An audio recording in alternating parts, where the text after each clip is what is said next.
한마디로 우리나라 청소년의 자해 실태는 매우 심각하고 시간이 지날수록 점차 또 증가하고 있는 그런 추세입니다.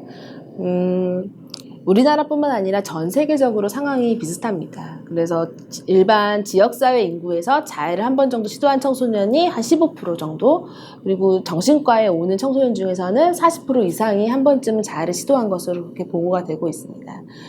국내 통계를 보면 2018년에 학생 정서행동 특성 검사에서 한 번쯤 자해를 시도해본 학생의 비율이 중학생은 한 8%, 그리고 고등학생은 한 7% 정도 그렇게 집계가 되고 있습니다. 그리고 이제 해마다 자해로 응급실을 방문하는 청소년의 통계 결과를 보면 2014년에서 2017년 사이에 자살로 응급실을 방문한 청소년의 수가 한 73% 정도 크게 증가한 것으로 나타나고 있습니다. 세간에서는 자살 시도, 자해 다 섞어서 사용을 하고 있는데, 이제 정신의학적 관점에서 보면 죽음의 의도가 있었는지 없었는지 여부를 가지고 크게 자살 시도와 비자살성 자해로 나눕니다. 자살 시도는 말 그대로 정말로 자살을 하려는, 자살을 염두에 두고 자기 신체에 손상을 가하는 행동을 한 경우이고, 비자살성 자해는 죽음에 대한 어떤 뚜렷한 목적이나 의도 없이 자신을 고의로 손상시키는 그런 행위가 되겠습니다. 사실 이 둘 간의 구분이 모호했는데, 미국의 DSM-5, 미국의 이제 그 정신장애 분류 체계에서 새롭게 이 비자살성 자해가 진단명으로 분류가 되면서 이제 이 둘을 구분하기 시작했고, 이 둘을 구분하는 가장 큰 이유는 실제로 자해를 하는 상당수가 나는 자살의 의도가 없었다, 환자분들 그렇게 표현하기도 했었고요.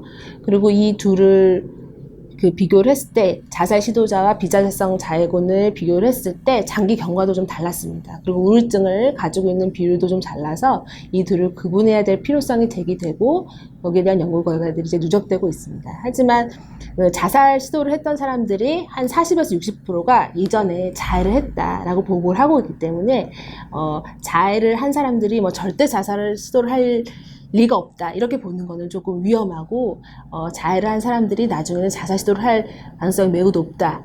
그렇기 때문에 우리가 고위험군으로 분류를 하고 이분들을 이제 관리하고 치료하는 부분들이 중요한 부분이 될 수 있겠습니다. 아직까지 우리나라에서 지금 청소년의 자해가 이렇게 급증하는 이유에 대해서 뚜렷한 이유나 연구 결과가 나와 있는 것은 없습니다. 하지만 청소년들에게 왜 자해를 하는지 물어보면 그 이유들을 좀 찾아나갈 수 있을 거라는 생각이 드는데요.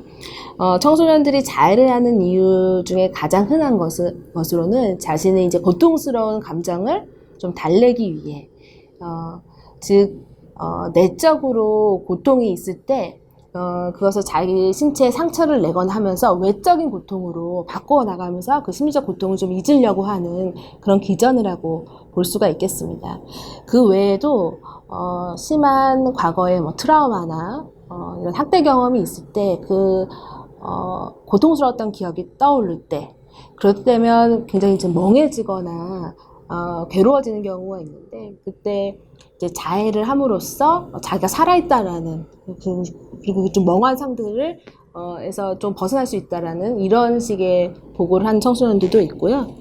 그리고 자기 자신에 대해서 굉장히 죄책감을 많이 가지고 있고 후회하고, 자기에 대한 일종의 처벌적 성격으로 자해를 하는 경우도 있습니다. 그래서 최근에는 사혈이 굉장히 또 유행을 하는 그 자해 방법이었는데, 아이들은 그것을 이제 자신의 그 악한 부분들을 사혈을 통해서 씻어내려는 그런 시도를 하는 적도 있었습니다.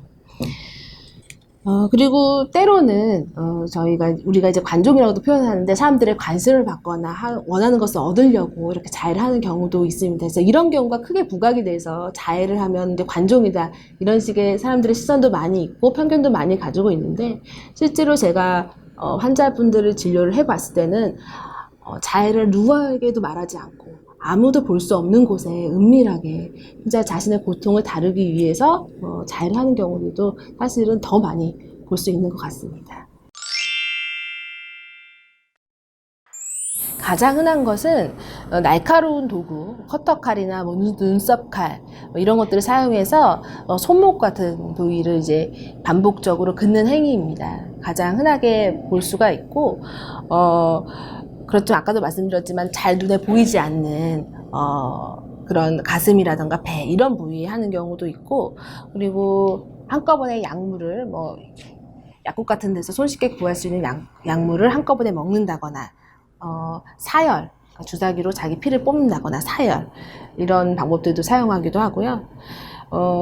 최근에 이제 저희 병원에 있는 정신과 병동에서는 자해하는 청소년들이 많이 입원해서 그 물품 관리를 철저하게 했었습니다. 그래서 날카로운 물건들을 모두 소지하기 못하게 하자, 심지어는 자기 손톱을 이빨로 물어뜯어서 날카롭게 해서 자해를 한다거나, 비치되어 있는 종이를 끝부분을 날카롭게 해서 자해를 한다거나, 심지어는 이런 경우까지 있었습니다. 그래서 수단과 방법을 가리지 않고 일단 자해 의도가 있으면 어떤 식으로든 조금 하려는 그런 경향이 좀 보였습니다.